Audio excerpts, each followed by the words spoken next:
Bienvenue dans l'émission Rendez-vous de la presse, une émission consacrée à l'analyse de l'actualité socio-politique. Pour ce numéro, je reçois à ma droite Hillary Clinton, autant pour moi.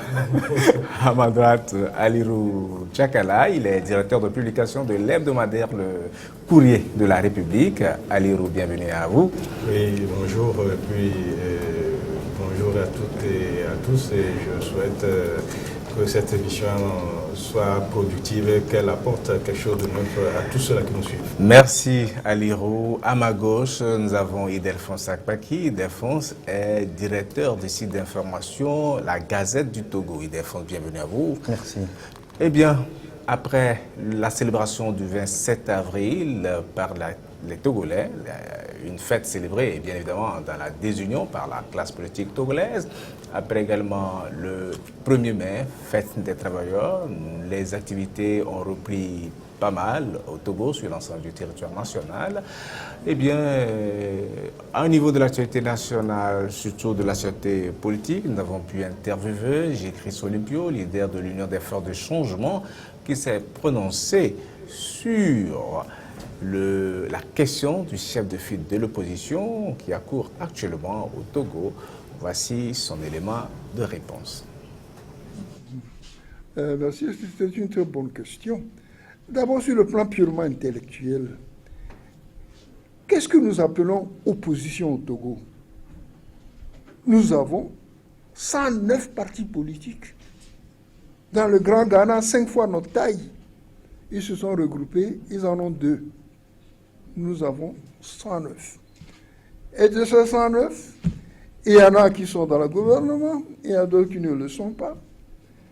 Et pour ceux qui ne sont pas au gouvernement, il y a encore des divisions de toutes sortes.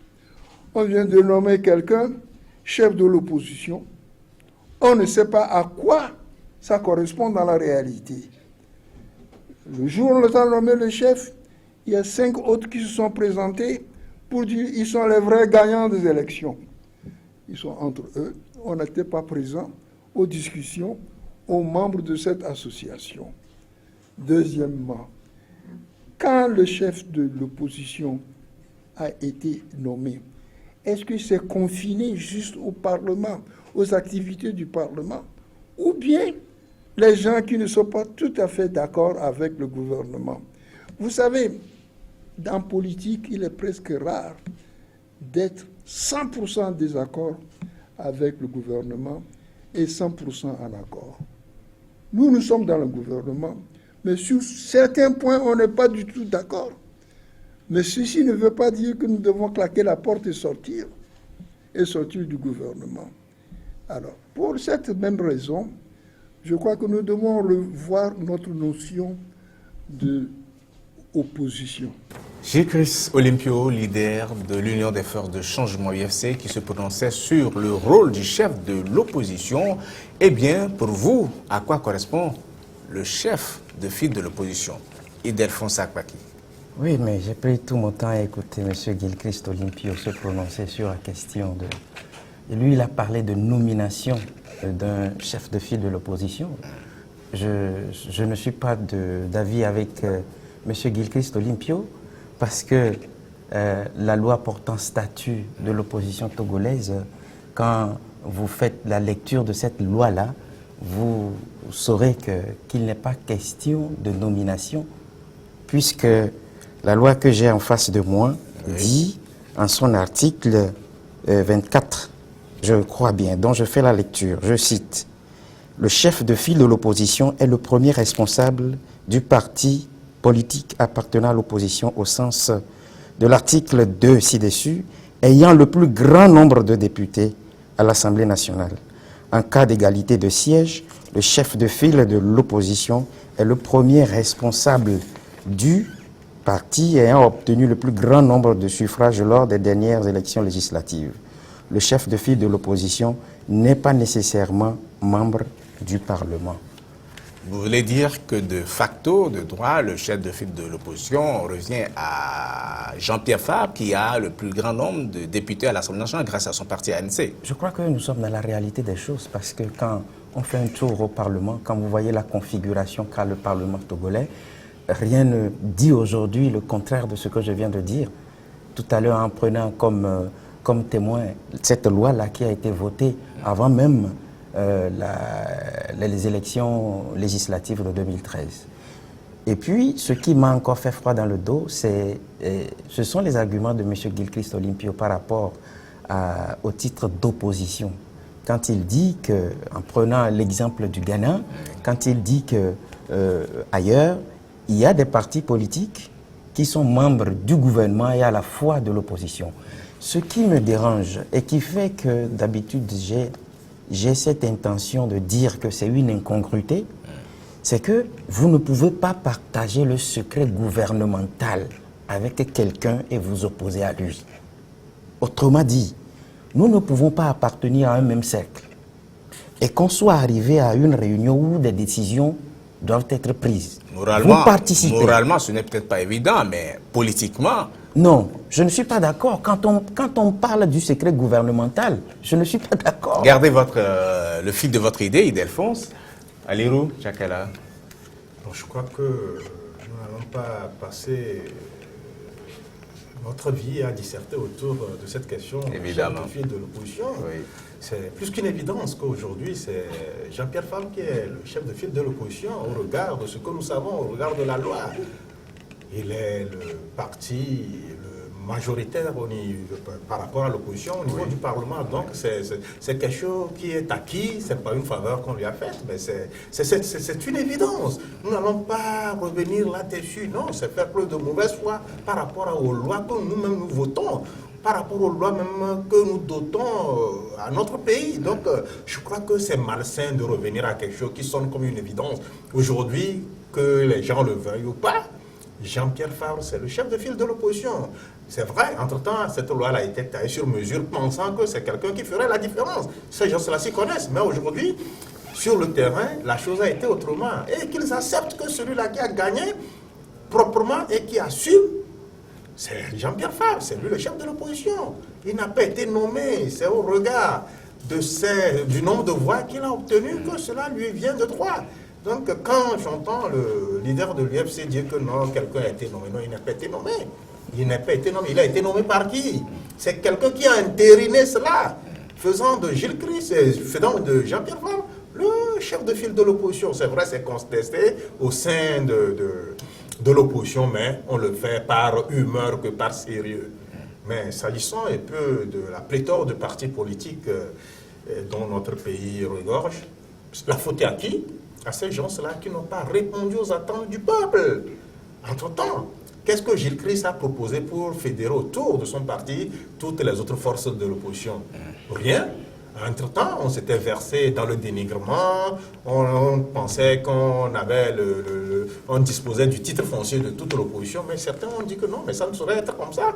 Donc par rapport à tous ces échecs patents, à tout ce que nous avions connu de son égoïsme surdimensionné, les gens se sont dit que ils peuvent faire leur chemin. D'où cette pléthore de partis d'opposition que les gens se sont donnés. Mais aujourd'hui, trêve de débat autour de chef de file de l'opposition, c'est Jean-Pierre Fabre, que certains lui reconnaissent ou pas, mais il assume, c'est tout. Je crois qu'on ne va pas passer tous les 5 ans que dure ce mandat à parler de quelque chose qui ne devrait pas susciter débat. Mais on l'accuse également de savourer les prérogatives, si vous voulez, les avantages de ce titre, notamment du chef de file de l'opposition, puisque ce sont les dispositions légales qui confèrent à Jean-Pierre Fabre ce titre-là. Eh bien, on dit qu'il aime bien savourer les avantages de ce titre, mais quand il s'agit des obligations, on ne le voit jamais. Il illustre son absence au défilé du 27 avril, par exemple, ou à sa participation aux manifestations relatives à la fête de l'indépendance. Non, mais vous savez, nous l'avons mal pris aussi, mais qu'on nous donne un peu, là où c'est écrit noir sur blanc qu'il va participer aux côtés du président de la République ou bien des autres membres qui incarnent les autres institutions à certaines manifestations officielles, nulle part. Il est libre, comme on en voit ailleurs d'ailleurs. Quand vous prenez la France et d'autres pays, un chef de file de l'opposition, il est libre de participer aux côtés de la première autorité du pays à certaines manifestations ou pas. Donc, ça a plu à Jean-Pierre Favre de ne pas prendre part aux côtés du chef de l'État à cette manifestation. Et il a assumé. Donc, pourquoi est-ce que les gens n'ont pas défilé parce qu'ils n'étaient pas présents? Les gens l'ont fait. Donc, laissez les gens gérer leurs responsabilités comme bon leur semble. Donc, ce n'est pas un problème, mais nous aurions souhaité, par rapport à une certaine harmonie, par rapport un peu à la mémoire de ceux-là qui ont versé de leur sang pour que le Togo devienne ce que nous voyons aujourd'hui, quand même, qu'il y ait une certaine symbiose dans l'action autour de cette date. Mais à partir du moment où certains ne se reconnaissent pas dans le dispositif officiel qui a été mis en place, bon, libre à eux de prendre part à cette cérémonie ou pas. Donc, moi, je ne trouve rien de méchant ou de mauvais dans ce que... Et d'Alphonse Papier. En revenant, en répondant à cette question, je voudrais juste placer un petit mot pour clore le premier sujet sur M. Gilchrist Olympio. À son âge, je voudrais sincèrement, et à ce tournant de l'histoire de notre pays, le Togo, que ceux qui ont déjà atteint l'âge de 60 ans et de 70 ans fassent beaucoup preuve de sagesse en tout, pour que nous vivions dans la paix et dans l'apaisement. Cela ne sert à rien si aujourd'hui un privilège qui a été taillé sur mesure pour quelqu'un, comme l'a dit le confrère tout à l'heure, sur mesure pour M. Gilchrist Olympio, et qu'aujourd'hui il n'est pas le bénéficiaire de cela, et qu'on cherche par tous les moyens à dépersonnaliser celui-là qui aujourd'hui en bénéficie, ne sert à rien. C'est une honte que je l'entende en tant que politique de son acabit dire que le chef de file de l'opposition a été nommé. Non, je suis désolé. Maintenant, peut-être c'est pas pour le défendre, peut-être répondant, un lapsus lingué. Non, il a répété, puisque je l'ai écrit, il a répété au moins 2 ou 3 fois. Ce n'est pas un lapsus lingué. Non. Okay.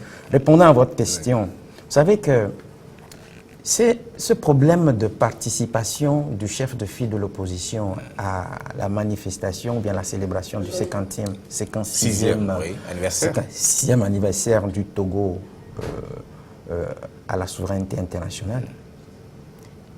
Je n'ai pas compris parce que les gens ont parlé davantage que le chef de file de l'opposition devait avoir. Ouais. Quand j'ai cherché, quand j'ai mené un tout petit peu les investigations, je me suis rendu compte que ce qu'on met dans les avantages du chef de file de l'opposition, c'est avoir un véhicule de commandement, avoir un secrétaire, un chef de mission, et puis percevoir, je crois, 20 millions, je crois, 2 millions, je crois, 2 millions par mois. C'est 2 millions, oui.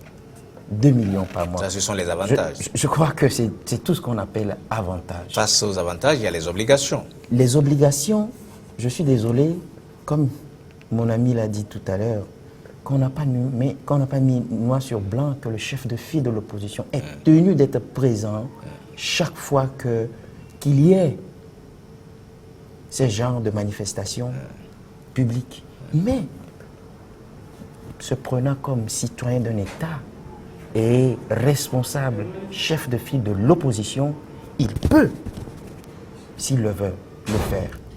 Aujourd'hui, quand on parle des avantages, excusez-moi, quand vous prenez la loi portant le statut de l'opposition, ceux qui aujourd'hui nous disent que le chef de file de l'opposition a toujours manqué d'égard à la loi sont les premiers à les violer. J'en ai juste pour preuve les articles 5, les articles 8, les articles 12 et 17. L'article 17, si je peux me permettre de lire juste, l'article 17 de la Constitution togolaise. Voilà. Les partis politiques de l'opposition bénéficient d'un droit de représentation proportionnelle au nombre de leurs élus au sein des organes et institutions où siègent dans le plus respect des dispositions légales et réglementations régissant ces organes et institutions. Dites-moi, combien sont-ils ces citoyens-là qui sont membres des partis de l'opposition, qui sont directeurs de sociétés, qui sont présidents d'institutions de la République du Togo? La loi le dit ici. Mais j'ai vraiment chaud au cœur quand aujourd'hui je vois la composition de la CENI, où tous les membres de l'opposition ont été virés. Ça, c'est la loi qui le dit. Mais pourquoi ne voit pas-on que de l'autre côté, on est en train de violer la loi et qu'on pointe toujours le doigt accusateur sur quelqu'un d'autre. Voilà comment le pays est géré. Moi, j'ai même dit, je suis allé loin, j'ai dit que après 56 ans de l'indépendance de notre pays, est-ce qu'on a pu apporter aux Togolais ce que les Togolais veulent? Est-ce qu'on a pu bâtir un État-nation, un véritable creuset où se retrouvent toutes les populations togolaises, où les citoyens ont les mêmes chances, égaux devant la loi? Non. J'en ai pour preuve. J'ai donné tout à l'heure un exemple des institutions. Combien sont-ils ces citoyens-là qui ont la capacité de servir ce peuple, qui doivent être à la tête de certaines institutions, de certaines sociétés d'État qui ne le sont pas? Dans le domaine social, c'est le chef de l'État même qui nous dit que c'est qu'en 6 ans après, nous vivons dans la division totale, quand il parle d'une minorité qui se sucre dans le dos d'une grande majorité. Prenez la justice. Tous ces dossiers qui ont des allures politiques, regardez comment on les gère. C'est la politique de 2 poids, 2 mesures. J'en ai pour preuve dans beaucoup de domaines. Allez, Beaucoup de domaines. Oui, je crois que c'est son opinion, je la respecte, mais je reviendrai encore sur une autre incongruité. Et malheureusement, les Togolais, c'est le fait d'être au gouvernement et en même temps se prévaloir d'être un parti d'opposition. C'est une anomalie qu'on ne verrait nulle part ailleurs. Vous faites allusion à qui précisément? Aujourd'hui, Gilles Christ n'est plus de l'opposition, puisque son parti est bien représenté au niveau du gouvernement. Hein? Donc on ne peut pas comprendre un seul instant qu'on soit comptable d'une action gouvernementale et au même moment se prévaloir, être contre ce qu'on est en train de faire, juger cette action que collégialement on est en train de mener sur le terrain. Ça veut dire qu'on peut être froid et chaud en même temps. Ça ne se fait pas. Vous savez, on finit par être rattrapé par certaines de nos turpitudes en le calquant pour faire plaisir à certains. Aujourd'hui, on va délier nos langues. On l'avait fait ainsi, cette loi, qu'on peut être comptable, qu'on peut être au sein du gouvernement et en même temps de l'opposition. C'est parce qu'entre-temps, on a pensé qu'en 2013, Gilles Christ, suite à cette entente entre RPT et l'UFC, que Gilles Christ va rafler et qui sera le parti le majoritaire au niveau du Parlement. Mais sur le terrain, les choses ne sont pas allées comme les pronostics l'avaient voulu, comme ils l'avaient souhaité. Mais aujourd'hui que la donne a changé, normalement, on devrait revisiter un peu les tests qui permettaient à quelqu'un d'être dans le gouvernement en même temps d'être de l'opposition. C'est une anomalie, c'est une incongruité et je crois qu'on ne va pas laisser à la postérité ces trucs-là qui desservent l'image de notre pays. Nulle part on ne voit cela. Pourquoi c'est toujours au Togo qui est ces choses-là qui irritent le bon sens, qui irritent la raison? Donc vivement qu'on remodèle la chose. Et Gilles Christ a choisi son camp. Il est aujourd'hui du gouvernement. Normalement, même au niveau même de la représentation de certains partis au sein des institutions, Gilles Christ devrait faire chemin avec le parti au pouvoir, puisqu'il gère aussi, et il est comptable de l'action gouvernementale.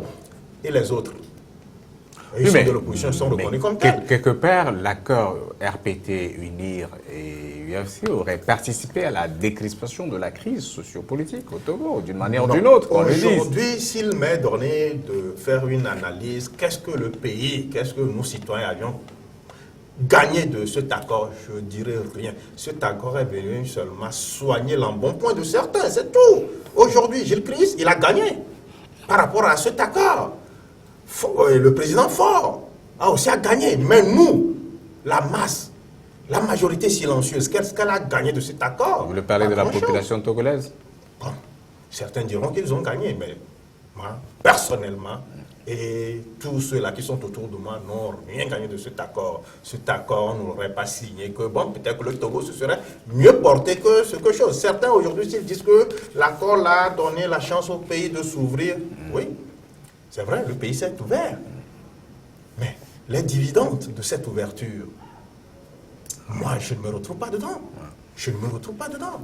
je le dirais de façon honnête. Même ceux-là qui incarnent cet accord, s'ils se présentaient devant moi et me demandaient des comptes, je dis non, je ne me retrouve pas dans cet accord. Cet accord a permis à certains de soigner un peu leur embonpoint, un peu leur image sur le plan international. Ça s'arrête à là.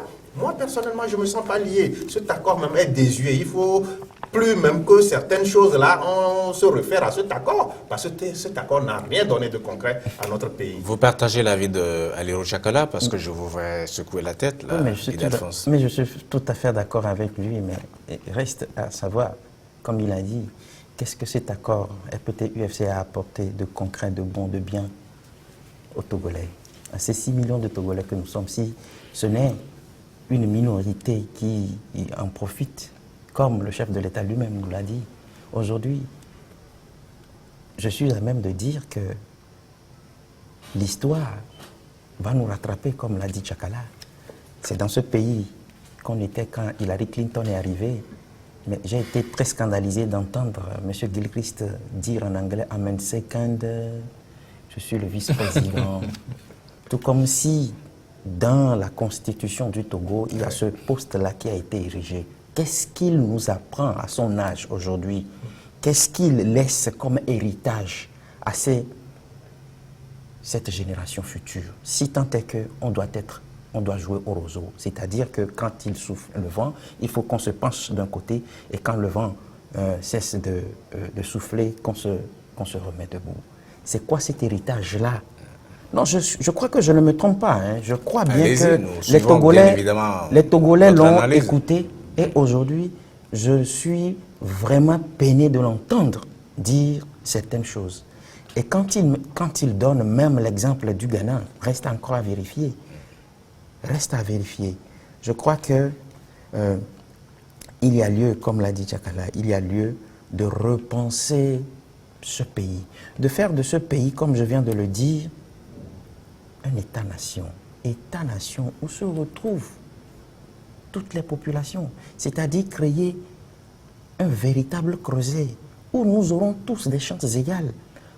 C'est-à-dire que il faut que ceux qui gouvernent ce pays comprennent qu'un État qui doit être géré, son soubassement, c'est le respect des textes, des lois.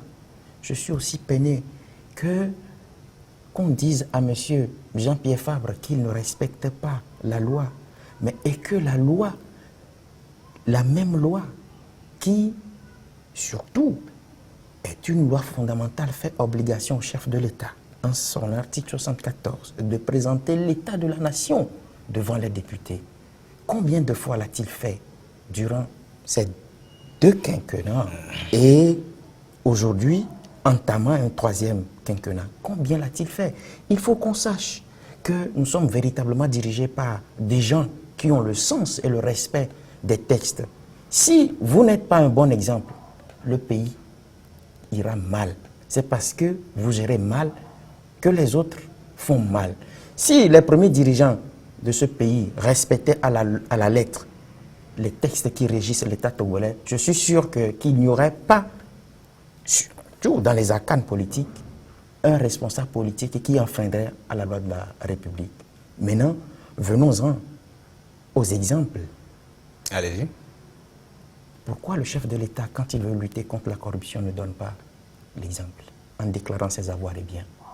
Pourquoi le président de l'Assemblée nationale, article 145 de la Constitution, qui leur fait obligation, et tous les responsables de ces sociétés d'État et entreprises d'État, à qui la loi fait obligation de déclarer leurs biens et avoirs, pourquoi ne le font-ils pas? Mais chaque fois qu'on parle de corruption, je suis peiné en tant que citoyen togolais quand j'entends le chef de l'État dire que dans l'administration, on fait des surfacturations.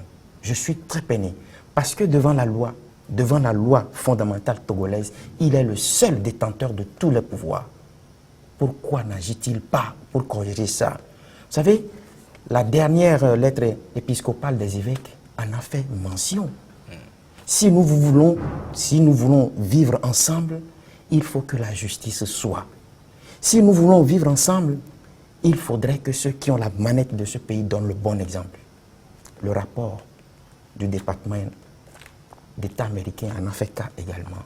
Je crois que toutes les fois que ceux qui dirigent le pays veulent servir quelque chose à l'État, il faudrait que ce soit de bons exemples qui viennent d'abord d'eux-mêmes. Je crois qu'il y a...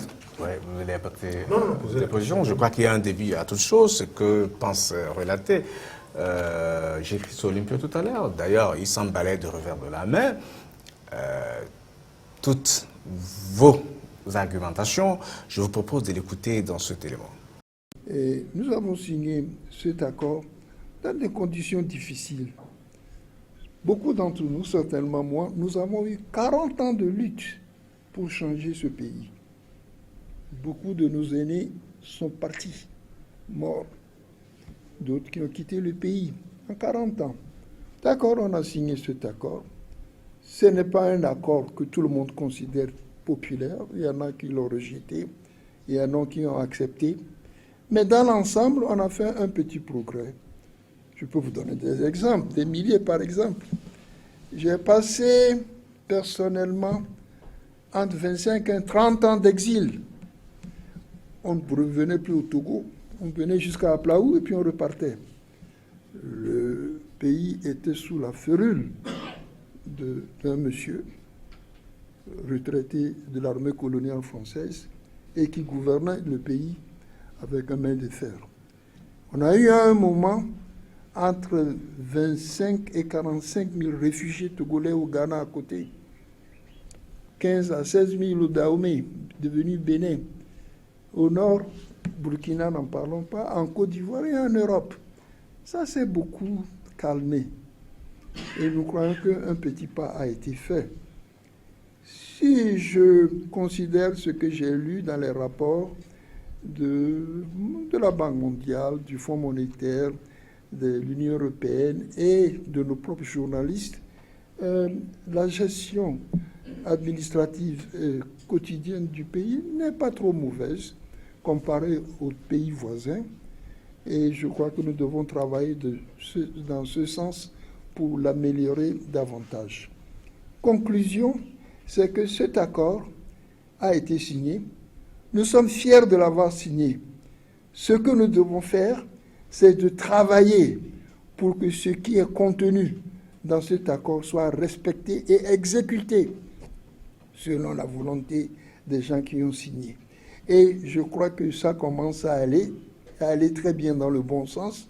Et les gens qui viennent vous voir pour vous dire, ah, vous savez, Monsieur le Président, maintenant nous savons que ce qui vous a poussé à signer cet accord, tous nos fils sont de retour au pays.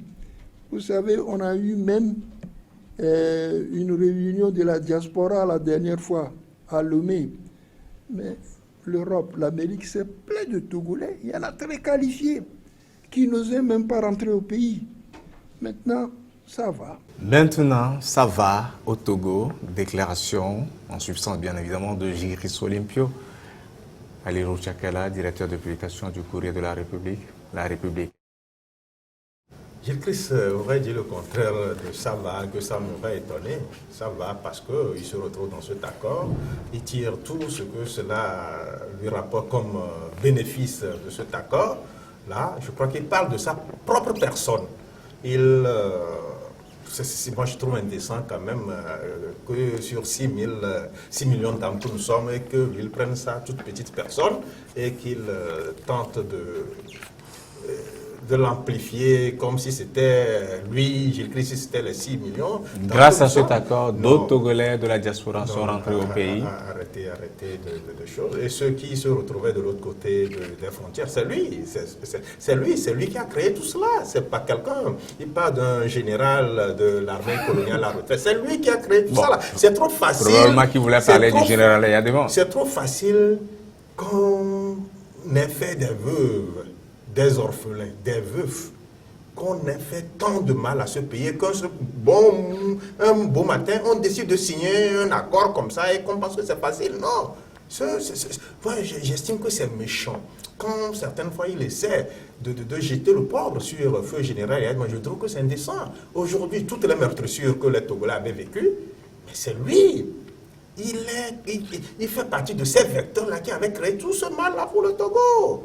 Il a conduit les gens à l'abattoir. Maintenant, sachant que ça ne fait plus recette, il s'est rétracté et il a signé un accord et il tire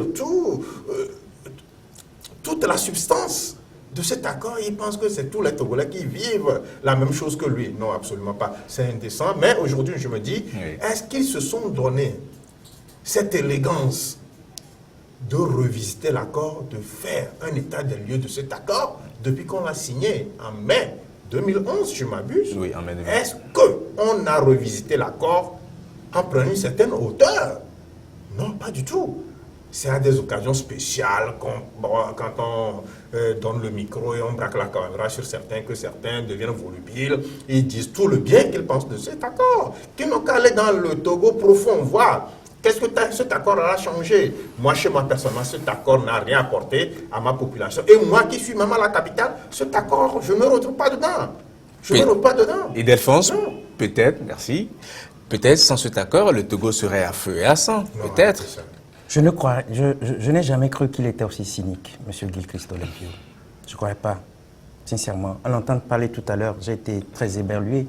Je suis sidéré de l'entendre dire certaines choses. Mais je peux lui accorder une situation atténuante quand il dit que l'accord, j'ai noté ici, quelque part, satisfait la volonté de ceux qui l'ont signé. Je suis d'accord avec Tchakala. Il a pensé à sa petite personne.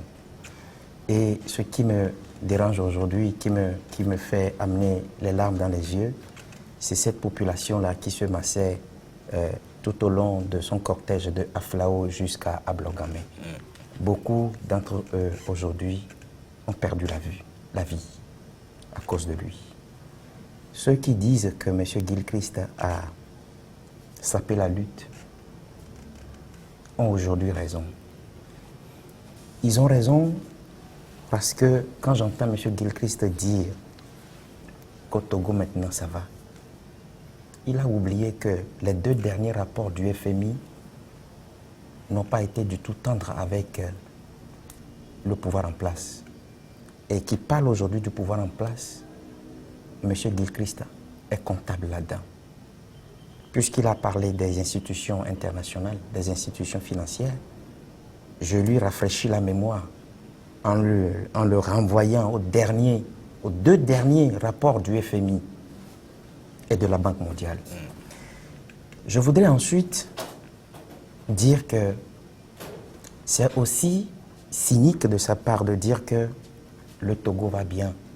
Le Togo va bien parce que lui, il a les moyens d'aller se faire soigner à l'étranger. Peut-être vous voulez dire le Togo va de mieux en mieux. Il ne peut pas le faire en étant dans cette posture de responsable politique. Aujourd'hui, nos hôpitaux sont en agonie. C'est pourquoi je dis qu'il a raison de dire que ça va bien, parce que lui, il a les moyens d'aller se faire soigner à l'étranger. Est-ce que de façon générale, Ildefonse, on peut dire aujourd'hui qu'au Togo, tout va mal quand même? On constate de petits changements. Quoi, par exemple, les routes? Oui, si vous voulez. Quand je donne les exemples de ce que les hôpitaux sont en agonie et qu'on dépense des milliards pour réfectionner un aérogare pour une seule personne, pendant que les travailleurs réclament des conditions de travail et de vie meilleures, quand aujourd'hui les jeunes ne trouvent pas du boulot, vous allez me dire aujourd'hui... Depuis quelques années, le gouvernement a initié un programme, notamment avec... Quel genre de programme?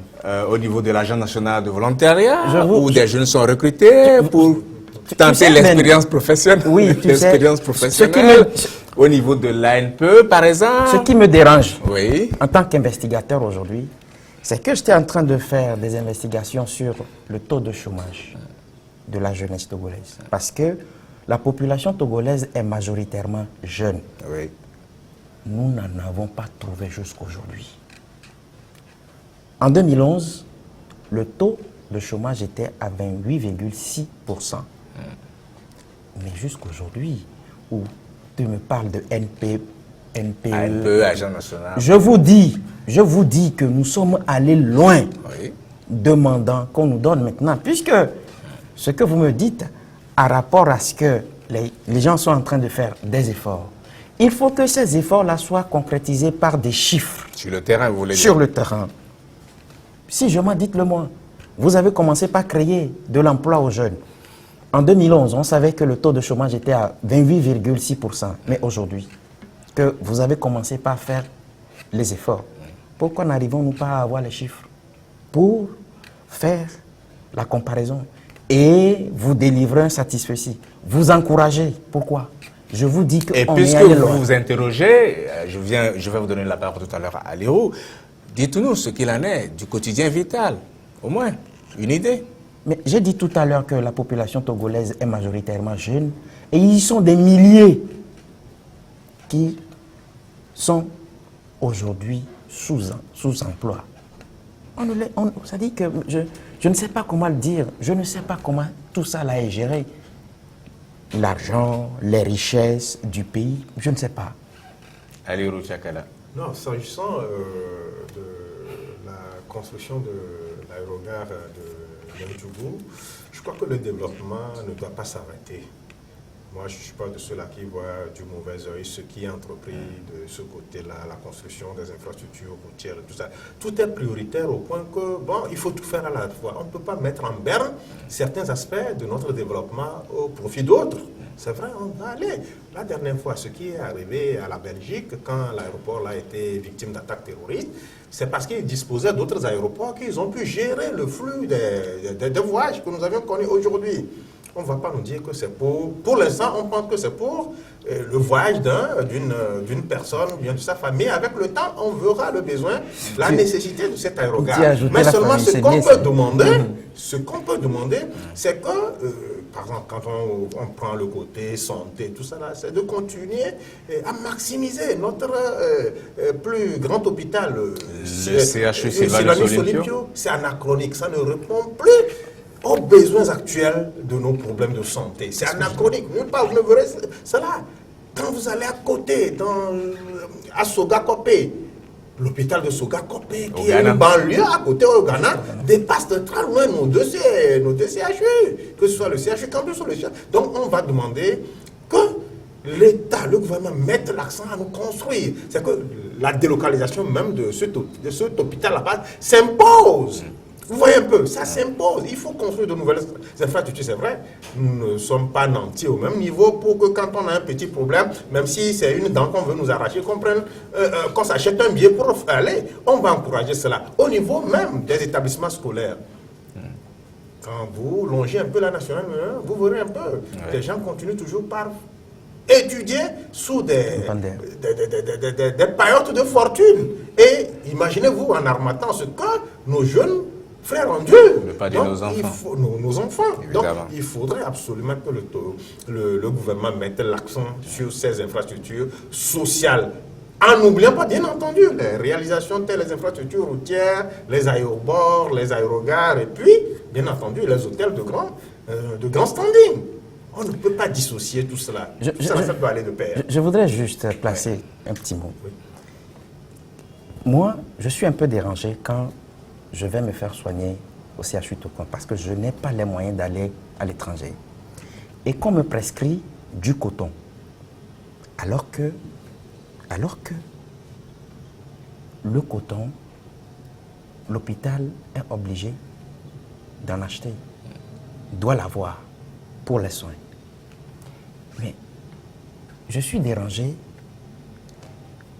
que je sois en bonne santé avant d'aller prendre un avion. Mais si moi, je me rends compte que dans mon pays, ce n'est pas aujourd'hui que ceux qui travaillent dans les 2 centres hospitaliers ont commencé par crier « Aidez-nous, aidez-nous, aidez-nous ». J'aurais voulu que ça commence par là.